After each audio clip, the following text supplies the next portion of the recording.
नमस्कार दोस्तों, चलिए जान लेते हैं देश और दुनिया की सभी बड़ी व महत्वपूर्ण खबरों को। लेकिन इससे पहले अगर आप चैनल पे नए हैं तो वीडियो को लाइक, शेयर और कमेंट जरूर करें।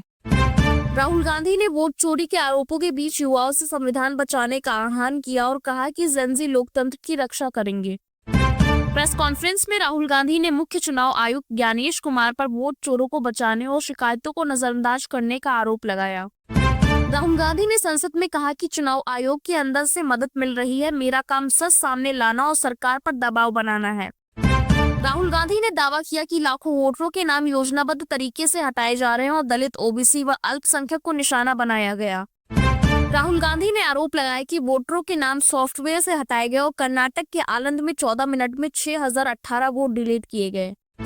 चुनाव आयोग ने राहुल गांधी के आरोपों को गलत बताया और कहा कि वोट ऑनलाइन डिलीट नहीं हो सकते, जबकि राहुल ने एक हफ्ते में जवाब मांगा। भाजपा नेता अनुराग ठाकुर ने कहा कि राहुल गांधी देश को बांग्लादेश, नेपाल जैसा बनाना चाहते हैं और कांग्रेस उनकी अगुवाई में 90 चुनाव हार चुकी है। राहुल गांधी ने कहा, मेरा काम सरकार पर दबाव बनाना है, लोकतंत्र बचाना नहीं, लेकिन मैं वह भी कर रहा हूँ।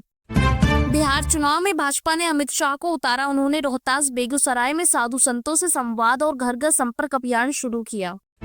चिराग पासवान ने कहा, कांग्रेस ने तेजस्वी को मुख्यमंत्री पद का उम्मीदवार तक नहीं बनाया, इसलिए उनके मन में स्वाभाविक तौर पर तकलीफ है। एनसीपी नेता सुनील तटकरे ने राहुल गांधी के आरोपों को बचकाना बताया और कहा कि मतदाता कांग्रेस और इंडिया ब्लॉक की चाल समझते हैं। शरद पवार ने पीएम मोदी की रिटायरमेंट पे कहा कि मैं 85 साल का हूं, इसलिए इस विषय पर टिप्पणी करने का मेरा कोई नैतिक अधिकार नहीं है। कर्नाटक मंत्री प्रियांक खरगे ने आरोप लगाया कि भाजपा सरकार ने 2023 विधानसभा चुनाव से पहले वोटरों का नाम हटाने के लिए फॉर्म 7 का दुरुपयोग किया।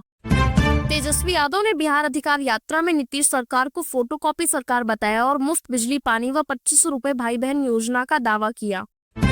इलाहाबाद हाईकोर्ट में सपा नेता आजम खान को क्वालिटी बार कब्जा केस में जमानत दी और वकील ने कहा कि अब वे जल्द जेल से बाहर आ जाएंगे। पूर्णिया में शंकराचार्य अभिमुक्तेश्वरानंद ने घोषणा की कि बिहार के 243 सीटों पर गोभक्त प्रत्याशी उतरेंगे और जनता गोरक्षा समर्थक नेताओं को ही वोट देंगे। हिमाचल में आपदा प्रभावितों से मिलने पहुंची कंगना रनौत को कुल्लू में काले झंडे दिखाए गए और कंगना गो बैक के नारे लगे।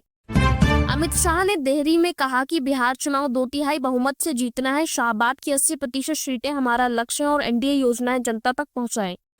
हरियाणा मंत्री अनिल विज ने ट्विटर अकाउंट से मंत्री शब्द हटाया और कहा कि पहचान के लिए किसी टैग का मोहताज नहीं हूं। लालू यादव की बेटी रोहिणी आचार्य ने फेसबुक पर तेजस्वी के करीबी संजय यादव के खिलाफ इशारा किया, जिससे परिवार और पार्टी में विरोध उजागर हुआ।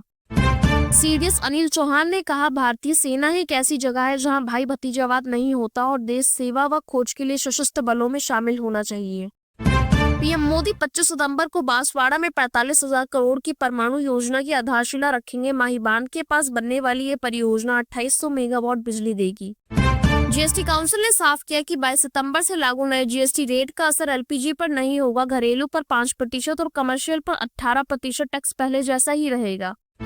वित्त मंत्रालय अफसर नवजोत सिंह की मौत केस में आरोपी गगनप्रीत ने कहा कि बीएमडब्ल्यू से टकराकर बाइक बस के नीचे गई और एम्बुलेंस चालक ने भी मदद नहीं की।